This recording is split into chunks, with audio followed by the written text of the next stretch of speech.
great. We talked about really the spirit of the Antichrist, and what I want to do now is just go through some of these if we can. I can't get into all the details, but the first one you talked about the spirit of pretense or the spirit of deception, and then in this volume you go through the remaining six, the spirit of power.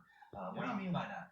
Yeah, so power, of course, Satan is trying to replicate everything that God is. He wants to be God, and so God is omnipotent. Satan will never be omnipotent, but he's certainly trying to be powerful. And so in that section of volume 2, we talk about earthly institutions of power that are running things from behind the scenes. So we have a whole chapter on secret societies, for example, and we get into skull and bones and Freemasonry and some of the ways that all of those are part of the Luciferian agenda. We talk about out front groups like the CFR and Trilateral Commission and Bilderberg and some of those things, which are real seats of power pulling the strings. And a lot of people, especially since 2020, are starting to understand that somebody else is behind the scenes pulling the strings. But what we do is we actually go back and document with citation after citation presidents, other world leaders,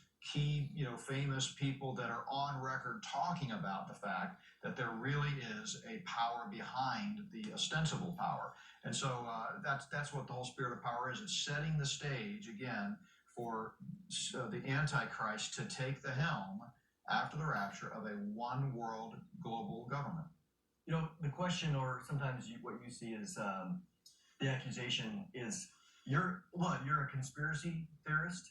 And you go, no, I'm not a conspiracy theorist. Yeah. I'm a conspiracy factist, if you want to make up the word why. Because 1 John 5:19 tells us that the whole world lies in the sway of the wicked one. So if we recognize that, if you believe the Bible, you have to be a conspiracy theorist, because there is a master conspirator who is seeking to bring all of it under control, because he knows what is the scripture. He can read the scripture. He knows that he has a future time where his time is short, but it doesn't happen overnight, right? Right, yeah.